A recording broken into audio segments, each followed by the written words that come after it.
Hi, this is Sid McGregor here. Welcome back to Silence is Canceled. I'm here with Andrew and our very special guest, Summer. And today we're going to be having a conversation. Summer has agreed to come on and kind of share her story with us a bit. At Way Thru, we really we believe in the power of storytelling, and we believe in that. If you can hear somebody's story and you can understand how their way through, you can start to see your way through. And it might not look exactly, it's not going to be the same, but there's going to be enough in there. And Summer has just, I don't know if amazing is the right word, but she has a really powerful story. Let me put it that way. And we're excited that you're here, Summer. Thank you for coming. Yeah, thanks for having me. I'm happy to be here. I love that the name that you just said, Silence is Canceled. I didn't know that. And I think that's a big part of my story. And so it's a pretty powerful thing to say. Good. How does that statement connect with your story? Well, I think that the kind of trauma that I sort of experienced or that I went through, a lot of that it took place in silence. And I think that, a big, huge part of my healing has been breaking away from that silence and being able to finally feel the freedom to kind of talk about what I went through. And that's been a part of my journey to healing, is kind of breaking off that silence and that feeling like I have to keep secrets. Yeah.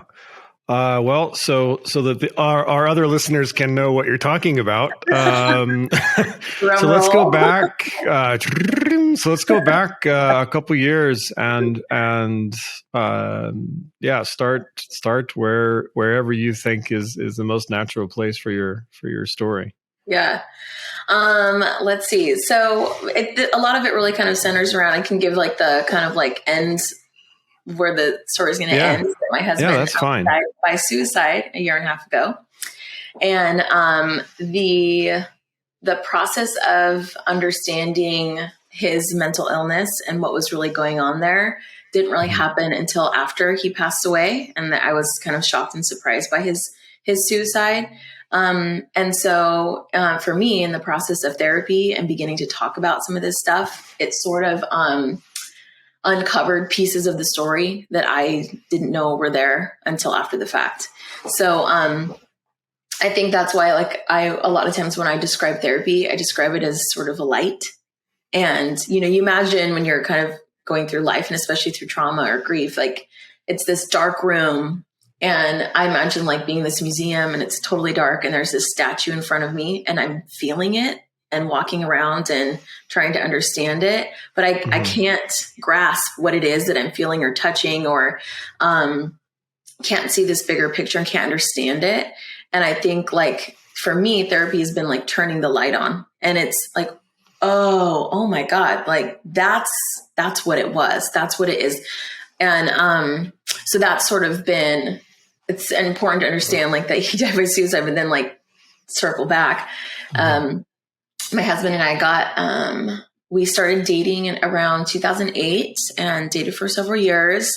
I would say that he was sort of melancholy, had moments of depression, but never where he couldn't get out of bed or anything along those lines. Sort of, I think we have these typical, we have a general understanding of what maybe depression might look like in people. But for my husband, I don't think I ever I wasn't aware of it or versed in it, and kind of never thought it was a huge thing. And then it was more subtle, kind of like a morning sadness or something. Yeah, or he'd just kind of feel bummed about stuff, and I felt okay, I'm a great cheerleader. I'm super positive. I'm going to help you sort of get through it. And I think on the other side, when you haven't struggled with depression or anything along those lines, we have a really hard time having empathy for that. It's really hard. And again, that's another thing that therapy is really helpful for, is to kind of grasp all the pieces that play a role in somebody else's journey of mental health. Anyways, so We dated for several years. We got married in 2013, and we started our. I had kind of started a business, and then he joined me, and we were launching another like piece of our business. And we found out we were pregnant. It was a bit of a surprise, and so we were excited, and launched our business and had our daughter. And for anyone who's what it's like to like be running a business that's like taking off and feels really stressful, and then having a newborn baby and all this like stress that's going on in our life. And my husband just one day out of the blue kind of completely shocked me and said, "I think you're having an affair." And I was like, I don't know when I had time to have an affair. Right. And, I'm working with you every day. And so it was like, oh, well, I think it happened 2 years ago, or he, so he had this whole story that he had come up with and this whole thing. Mm-hmm. And that wasn't the type of thing that he didn't want to go to therapy. And it wasn't something I could just call up somebody and say, I'm being accused of this. And I really wanted to protect him. I didn't want anybody that I told to be mad or angry with him or think worse of him, because anyone that knew me knows that it just isn't like not in my wheelhouse, And so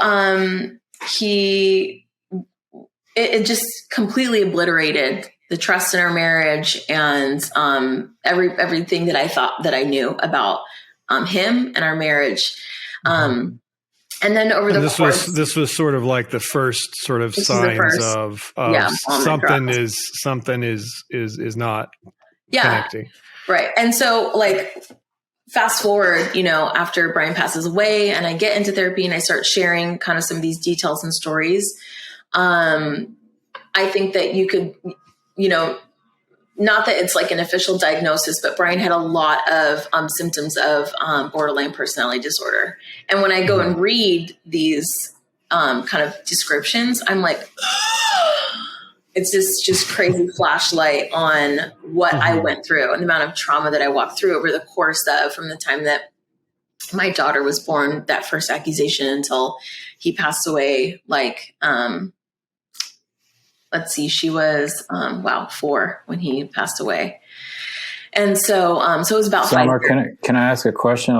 Was it kind of like one day everything's normal and great and just normal, and the next day something flipped? Was it sort of that black and white, or can you look back and see there was some gradual symptoms and signs that were being expressed? Yeah, I'm sure. I think like looking back, I think it was gradual. There's a lot of things in terms of the borderline thing that's like the kind of, I need you, but you need to protect myself from you at the same time, and pedestal, but also you're the worst person. And just, I can kind of look back and see some of that stuff that I felt this like eggshell thing, and the, like responsibility for his happiness is a lot of what I picked up.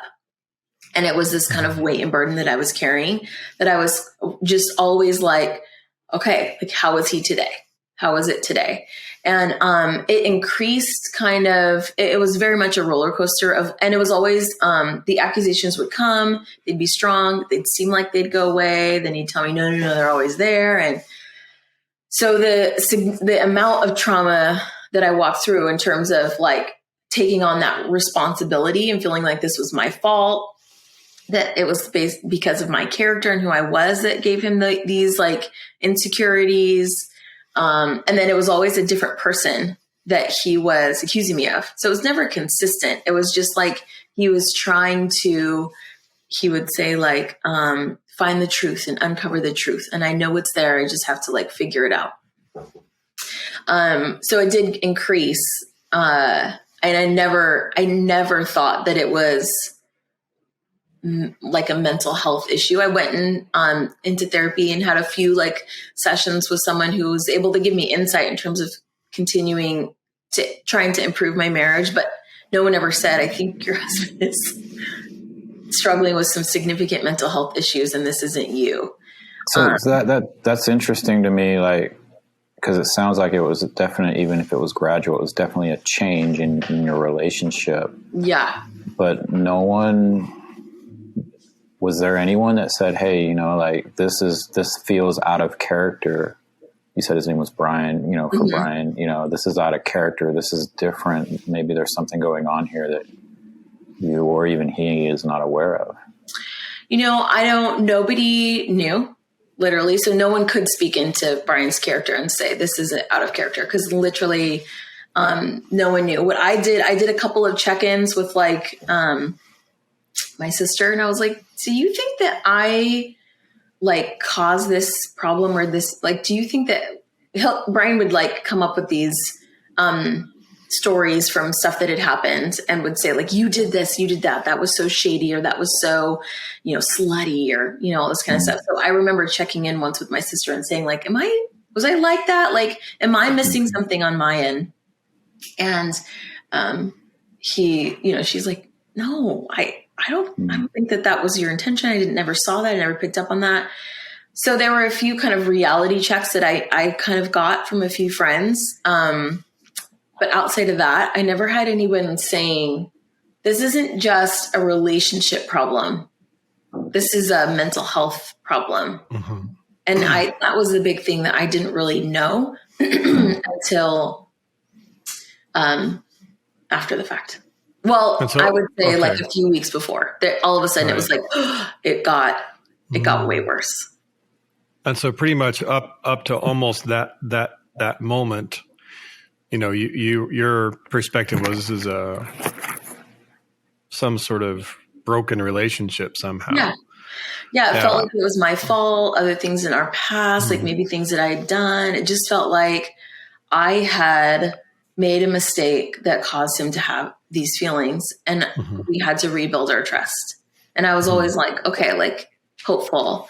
And like right before he passed away, it started to feel hopeless. It started to be like, okay, this is, he would, it got to the point where I was like, I couldn't go to my cycling class because he thought I was going and meeting up with someone and doing, having sex with somebody randomly in the middle of the day for 45 minutes. Or I'd go to the grocery store and he was like, needed me to check in. Or if my location on my phone dropped, he would, whatever. And then he started accusing me of waking up in the middle of the night and doing something or messing around with his phone. And that's when you kind of started to see there was this level of like a psychosis right at the end. I mean, I'm talking like the week before he was worried that, we had hackers that were hacking our, phones.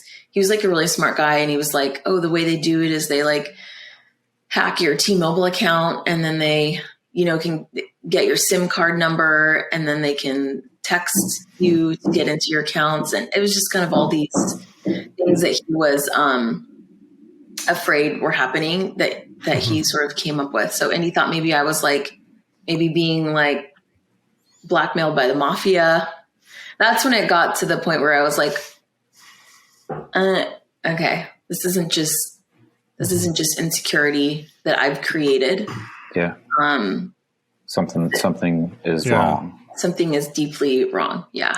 So, I'm trying to, imagine the household, if you will. It sounds like it grew into some quite paranoia on maybe, and then like you mentioned for yourself, just walking on eggshells. You never know who you're waking up to type thing. Exactly. I'm curious because we could dive in, and it should be said neither Sid or I are therapists, we've all gone through our stories, but like, how were you getting through those days, and months leading up to the suicide? Because I'm going through my own stuff. It became very difficult to work, to focus in on the daily. Even parenting becomes difficult. How were you getting through your own sort of, if you will, if I dare say, mental health challenges, as these things were happening? Yeah.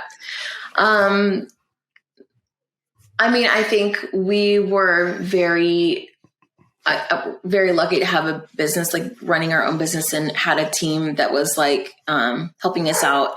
And so I think one thing that was really helpful is that they were sort of running things for us. So I kind of couldn't work. I know that Brian was like struggling to work quite a bit, but fortunately having the, e-commerce business, like we had a really great team for us. So we stepped back from work. And so then it was just sort of surviving. We have a lot of help in our lives. And it was that help has sustained me in the grief process as well. And so we had a lot of people carrying us through with our kids and those kinds of things. Because I don't think it's totally possible to function. It was the number one focal point of my life was, it suddenly started to feel like you're spinning out of control. And it was like, when someone in your life is losing their, sense of reality, you kind of, for me, I found myself wanting to, the person that you love, you're like, I can't imagine that you don't have a grasp on reality. And so I want to try to be in your reality as much as I can, because I don't want to have to question all of a sudden that you are like this mentally ill. And so I think it was very disorienting to all of a sudden start to question his like mental capacity. Mm-hmm. But yeah, was that can you unpackage that a little bit? Disorienting to question his mental capacity. Is it like he wanted to go somewhere else with this story rather than something's wrong with my husband mentally? Yeah, I think you do, right? When somebody that you love is wrestling, you kind of, I think I tend to do this. You like imagine the best possibility and you sort of want to excuse it away or figure out a reason why it's happening or explain it in some way that makes sense. And so I think like, as he was starting to really fall apart, that was when you're sort of having to face this, like your worst fear is that there's something like deeply wrong here. Mm-hmm.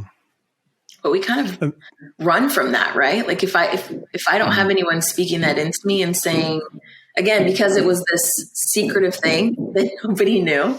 I mean, so Brian and I, like the month prior to his death, we started couples therapy. So the first time in there, this is Brian's narrative. We're in there together. And so the first several weeks, it was about kind of sharing our stories and talking about why it's my fault that Brian thinks that I've had an affair. So it was she was trying to like uncover this. So the week before he died, and that Monday, Brian passed away on like a Friday night, Saturday morning. He went in Monday or Tuesday. He went in for his own personal therapy session. She even asked him, do you have any ideations? He told her, no, not at all. Of course, blah, blah, blah. I went in on that Friday and I was like, I'm so glad, like Brian finally let me go in by myself. And I was like, I'm so glad you let me come in by myself. Here's the real story. Here's what's happening. And her jaw was just on the floor. Mm-hmm. And because at that point I was telling her, he thinks that I'm connected to the mafia. He thinks I'm waking up in the middle of the night. Now he's accusing me of the neighbor. And now he thinks like, it was just getting like really out of control. And it was starting to involve our daughter. Brian was trying to like uncover stuff from her and asking her questions and, all these coming up with these weird theories and just scary stuff. And, so we had planned to like confront him. So that was the first moment where I was like, told somebody all the things and they were able to say, this isn't normal. And we probably need to try to see if we can get him to see a psychiatrist, and we need some more help. We need some bigger guns. And we never had a chance to go in because we had another appointment scheduled on that following Monday, and he passed away on, Friday night, Saturday morning. So can you, it's a hard question to ask, but I'm thinking of it in context of suicidal stories I've come across the last several years, and how much silence there is around it, how much stigma, how much.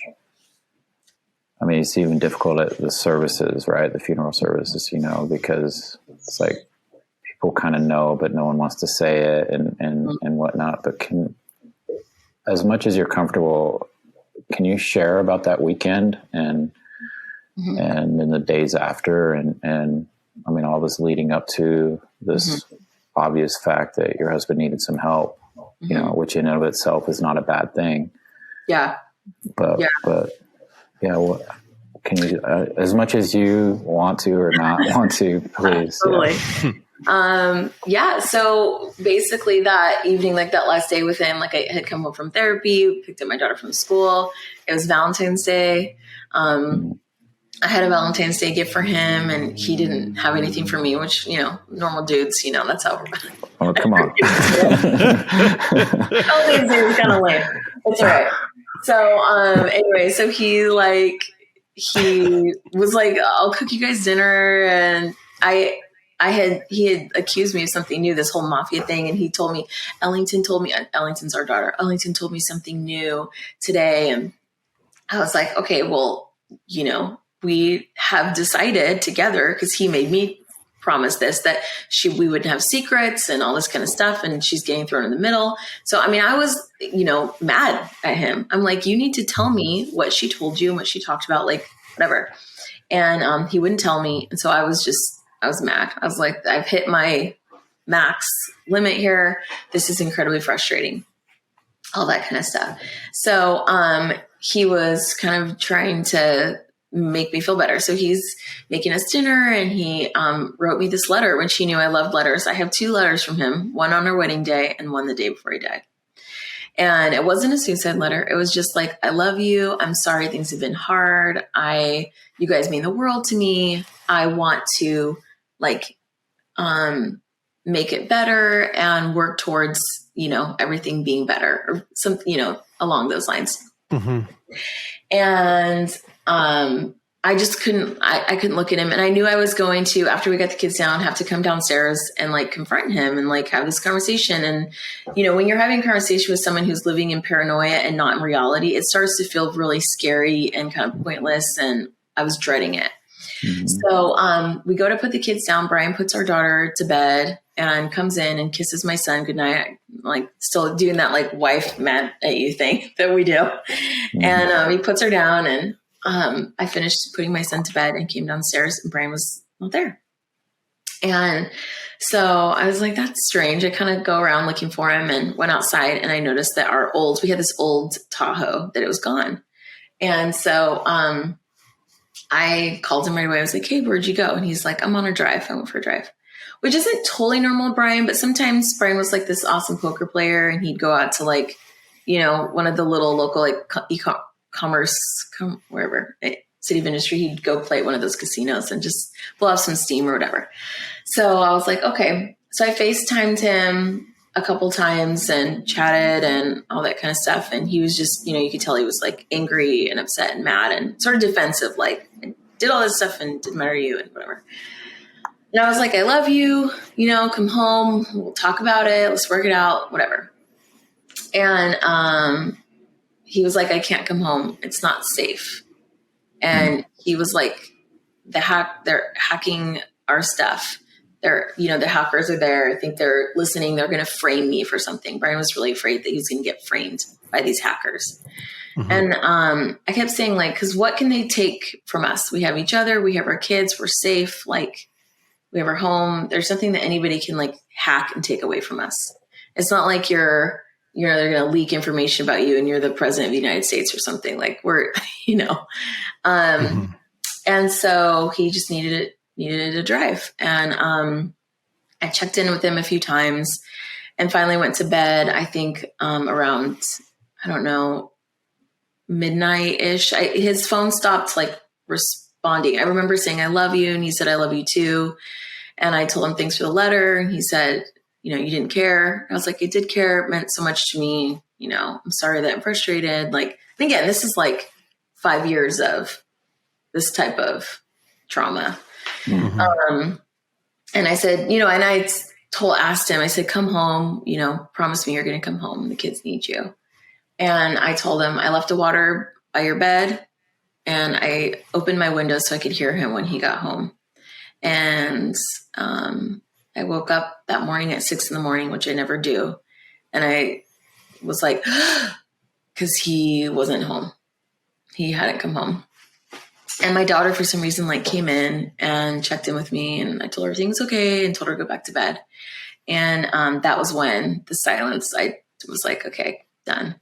So I immediately called a close friend that lives nearby and my 2 sisters and my mom. And I said, you guys, Brian didn't come home last night. There's been some stuff that he's been really wrestling with. And they were like, we're on the way. So my friend that lives close by got here. She brought coffee over. Both my sisters arrived. And they were kind of making plans to call hospitals. And they were also trying to decide when Brian gets back, how are we going to handle this and explain why we're here. And all of a sudden now the silence is gone and we're going to have to confront this bigger thing. Mm-hmm. And so there was a lot of this fear. And you kind of have that worst fear in your mind, but you're like, no, there's no way. But it sounds like you guys were preparing for some sort. It sounds like you guys were preparing for some sort. It was kind of that they were preparing for an intervention. Yeah. And so we hear a knock at the door, and thinking it's Brian, we were all just ready for him to walk in the door. And there's a coroner, which I didn't know. And he came in, and of course, they don't visit your house if your husband's in the hospital. You know what I mean? Mm-hmm. And so he came in and he was like, asked who I was and can I speak with you? Can you come sit down? And I was like, where is he? Where is he? Just instantly you freak out. And so he was like, your husband was in a car accident last night. And I was like, is he okay? He's in the hospital. And he's like, no, unfortunately he passed away. And then it's like old life. And all of a sudden it's completely obliterated, So he asked me, he's like, I need to ask you some questions. And, he said, your husband was instructed. Is that normal for him to do? And I was like, no. And he said, because Brian, he just, crashed drove his car into a construction vehicle at 3 o'clock in the morning. So it all just kind of unraveled from there. And I think the thing about, in that moment, I knew that I think that it was like he made a decision in that instant. But speaking to what you said about families and suicide and admitting, I think, his family still isn't totally sure. He might have been really tired. All those things all these reasons that we can come up with that, there's no way that he would make that choice or that decision. Mm-hmm. And I think, we see suicide as a sort of reflection of maybe the person. And I think it's a reflection of a moment and of a decision, and a degree and a level of pain that is so intense that, at some point, if people aren't getting the help that they need or know that they need help, that it can become overwhelming. Mm-hmm. So I think that the thing about Brian that has always been so hard is that I don't think he probably faced or wanted to admit that the pain was as bad as it was. And he would see stories about suicide, I remember, and he would be able to empathize. And that really surprised me and scared me. That he was like, he would say I can understand. And then I'd freak out and are you, and he's like, no, I would never. But again, I think it was that silence that even to me, Summer, thank you so much for sharing such, dare I say, fragile details of that time. And I'm curious about two things. Number one, we know, because you've told us that, since then you have been on your own therapeutic journey, getting help, I'm sure, obviously, to deal with these events in your life. And given, I guess, what you know now and that experience, I'm curious about how you think, if Brian would have sought real help, somehow found the wherewithal to not be so silent, if you will, with his own struggles and his own darkness, in a therapeutic setting, how do you think this story could have been different, if I'm asking that right? Looking back, and then also maybe your own story of healing. I'm curious about that as well. Mm-hmm. So I think it's twofold. I think that I was telling Sid this earlier, that one of the things that I kind of struggle with is hearing this idea of suicide prevention, because we want to prevent that, and it's so important, and that we want to speak to people that are struggling with mental health like Brian.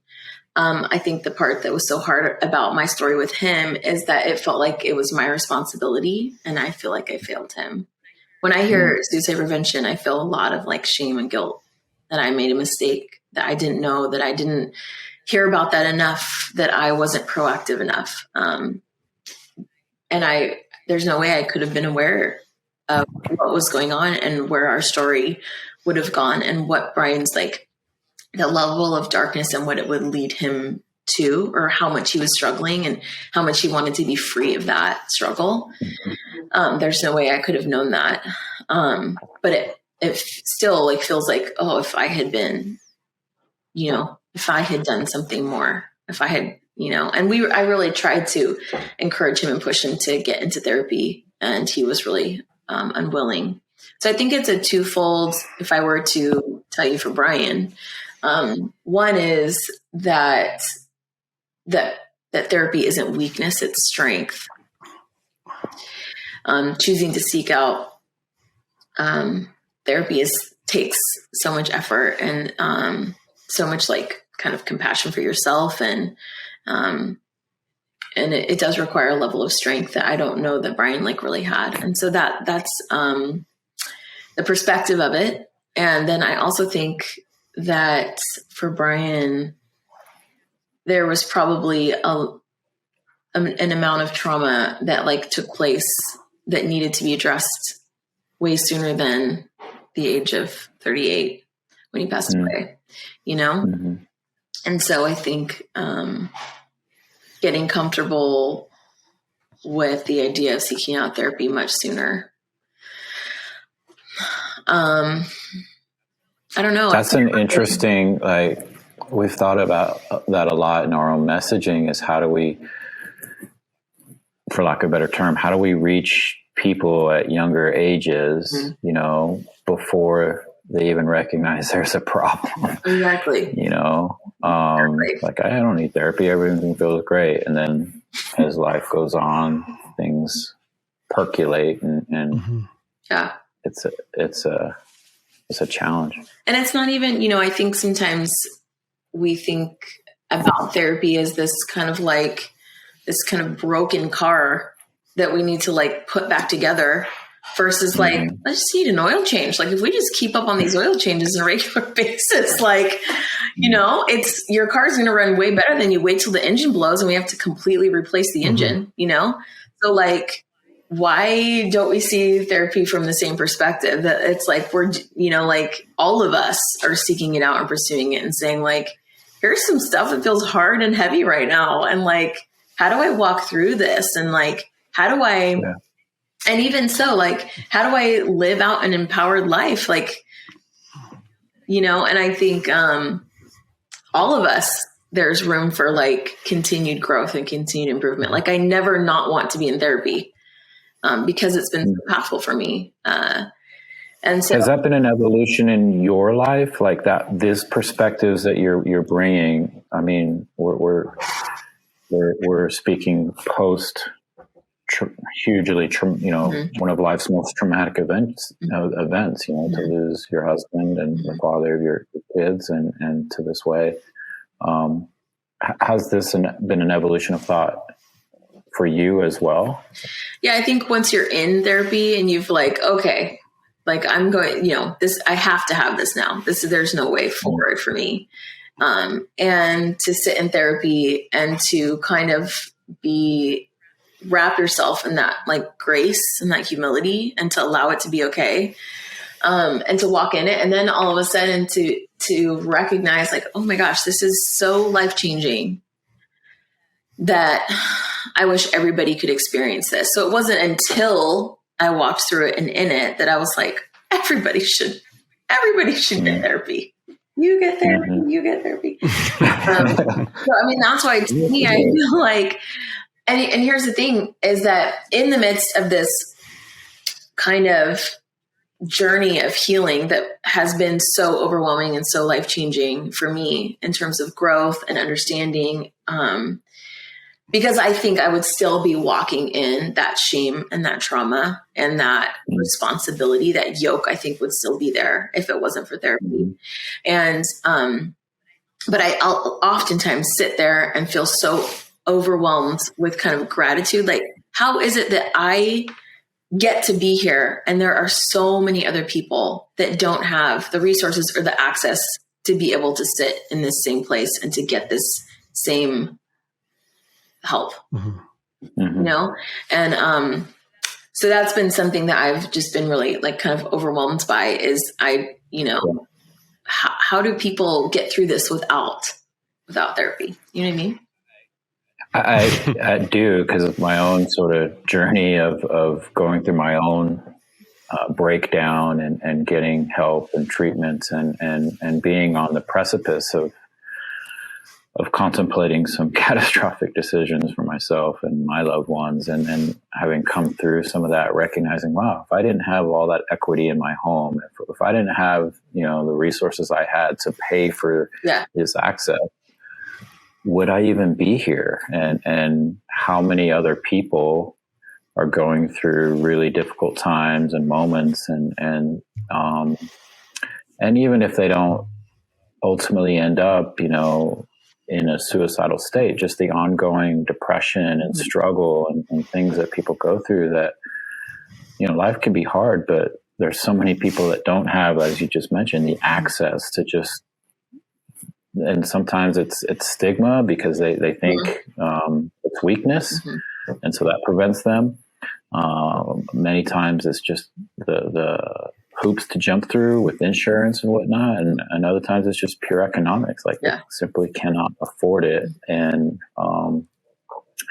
so they're in some ways, sentenced to sort of sit in their trauma and their struggle.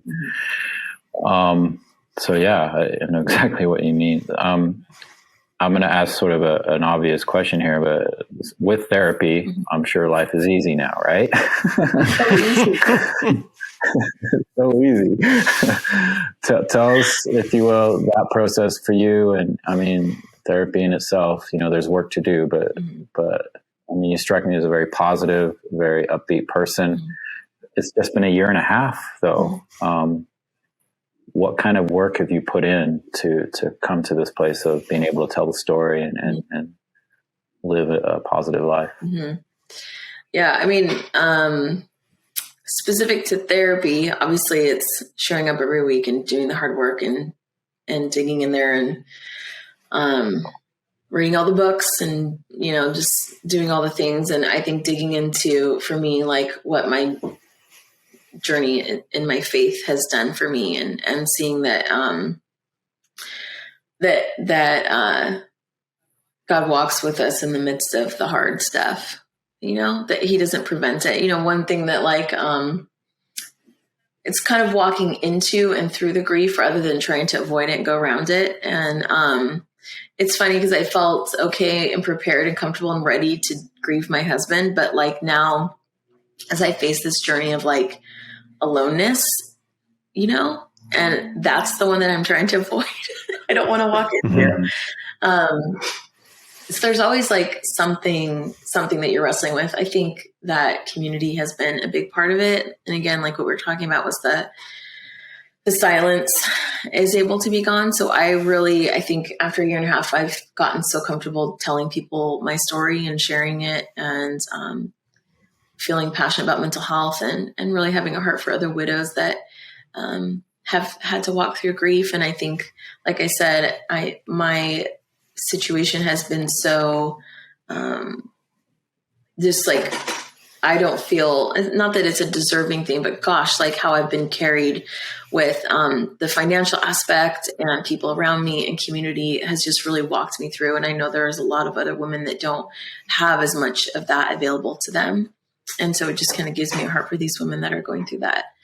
I was able to be connected to a widow's kind of retreat and then group that is ongoing that was really helpful to go and sit down and have insane conversations you'd never imagine having. This other girl I sat at this table with her over lunch, and her husband died by suicide. And we talked about whether or not we saw her husband's bodies. Who else in the entire planet am I going to be able to have a conversation over lunch about something so like, just otherworldly? No one, you know? Mm-hmm. And so, God, the amount of healing that comes through honesty and vulnerability is just mind blowing. It's life changing. And so those were the kinds of things for me in that process that were a big part out, you know, in addition to obviously like the hard work of therapy. I think it's really important to just grab a hold of and sort of observe, like you didn't just, you know, take this one thing. Like you were like, I need community. I need these people. I need this support group, and I need therapy. Like I need all of these things to happen to get me through today. Cause like, I'm even just putting this like timeline together of like Brian dies, and then your world ends. And then like 3 weeks later, like the pandemic and the rest of the world ends. And so it's like, there is so much happening there. Yeah. Well, so Brian passed away on a Saturday that everyone was like, what do you need? What can we do? And I was like, I want to go to church on Sunday. And I wanted to be at the foot of Jesus. Like I wanted to worship. I wanted to get on my hands and knees, and I wanted to cry. And I think there's a lot about like when somebody has a person in their life that's passed away, you understand this kind of like there's this eternal perspective, I think, that a lot of people don't have and can't grasp or understand. And I don't think of Brian as a was, he's an is. And I remember thinking like that the closest place I could be to Brian was in the presence of the Lord, because I knew that's where he was too. And that like, I had this picture of me entering into the tabernacle, like at the altar, you know, and that Brian was in that same presence, you know? And, so I walked into church, and there were like 30 people there waiting, saving seats for us. I was wearing Brian's clothes, and I just lost it. Absolutely lost it. And, it's like so funny because the sermon was about like, you know, Adam and Eve, and God didn't create us to be alone. They were like, this is the worst sermon ever. But you know what? Like for me, it was like, I'm not alone. Look at me. Look at what I'm surrounded with. And like, well, yes, like, community. That journey of aloneness is still there. And the other thing too is that God didn't author that aloneness. You know what I mean? And so I think, you know, and all these people after the service kind of gathered around me and prayed over me. And it was just kind of began this new journey. It was like, okay, now I get to start this new journey. The yoke of silence is gone, and I'm stepping out into this light and this truth.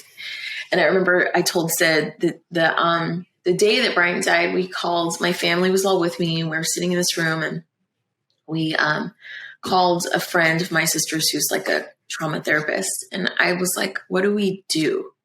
I had this like drive, which I think is kind of part of my weird personality anyways, but I was like, I'm going to be the best griever. I'm going to achieve not normal. But I was like, so I imagine grief is this sort of mountain that we all have to climb. You literally, I've seen people in, my circle after Brian's death that have been at the bottom of that mountain curled up in a ball. And it's like, you will not get through or get better until you're willing to put on some shoes and climb that mountain. And I wanted to have like the best hiking gear. Like I just imagine myself wanting to be as equipped as I could to find people that were ahead of me on the mountain that could, let's say, like, you can get through this. And then people that were behind me, I pray for both, that there would be somebody above and somebody below that I could reach out to and say, you're going to get through. It's going to get better. It's going to be okay. Keep pushing forward. So I think like there was a lot of intentionality about what I knew I was going to have to go through, but I felt this, which I don't think is normal, but I think when you're dealing with somebody who's had so much mental illness, there was this level of, okay, now I'm free to get better. And I'm going to be so intentional about getting better because, it was so silent and so hard and so immobile for such a long time, if that kind of makes sense.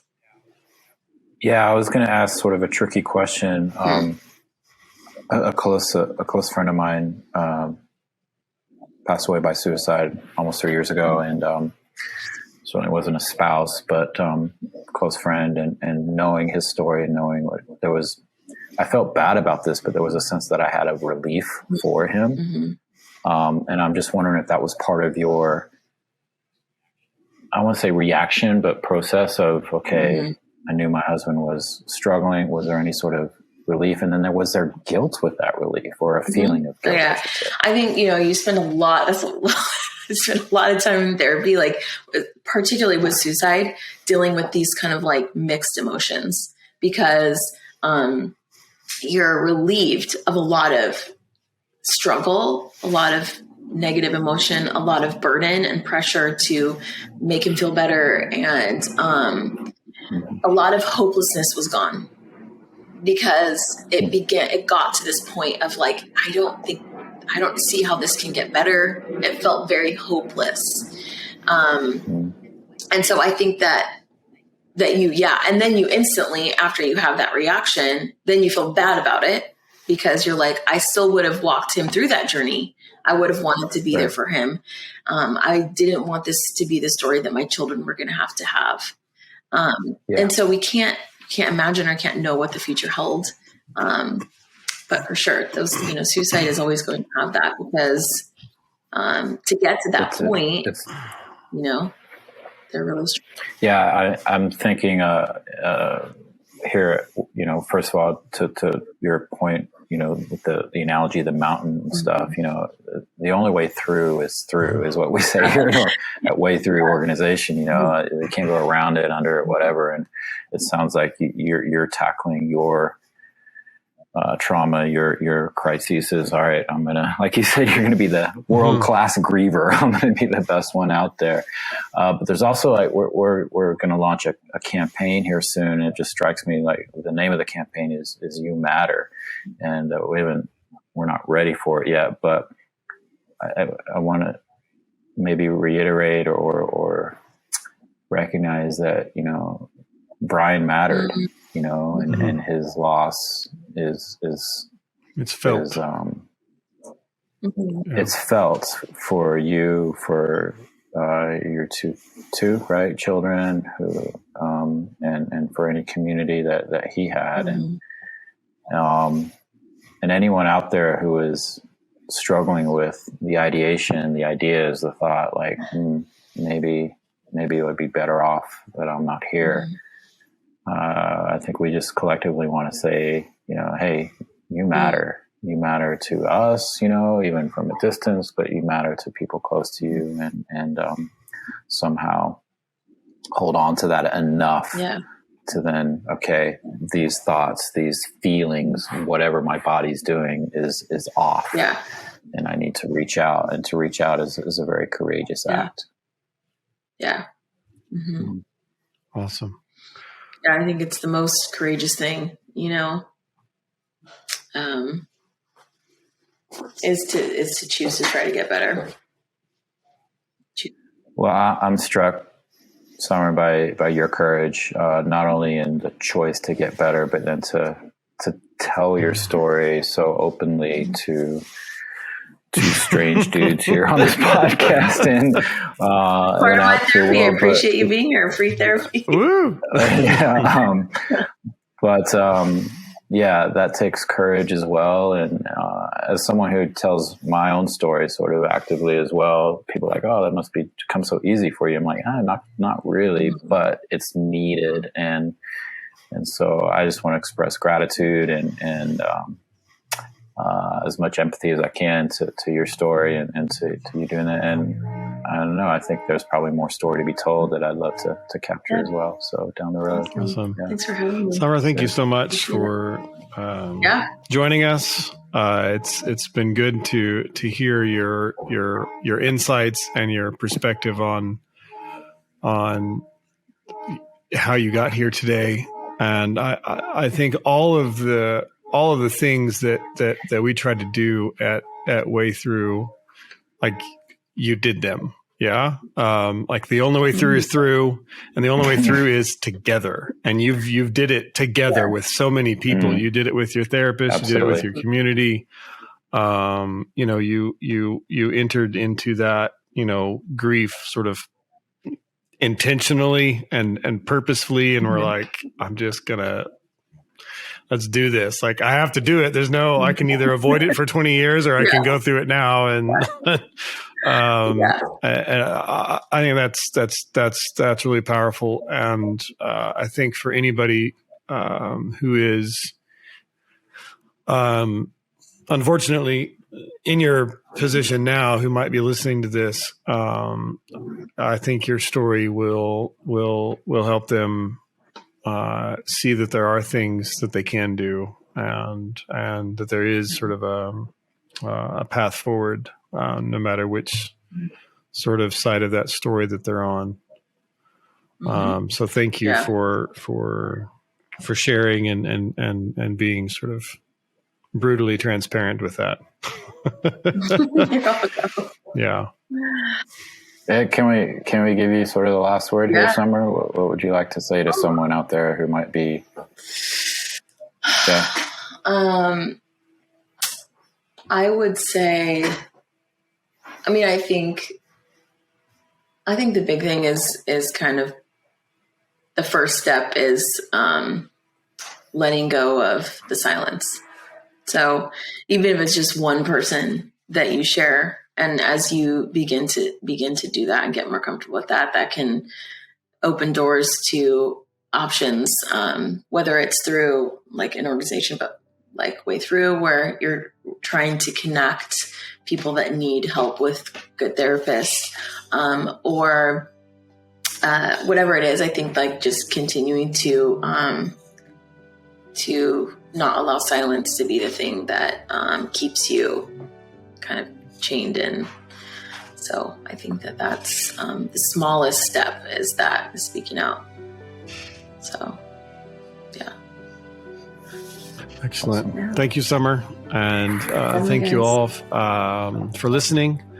And again, we just want you to continue to be safe and know that you matter, and those around you, just reach out to someone today and let them know that they matter. And thanks for listening to Silence is Canceled, and we will talk to you next week.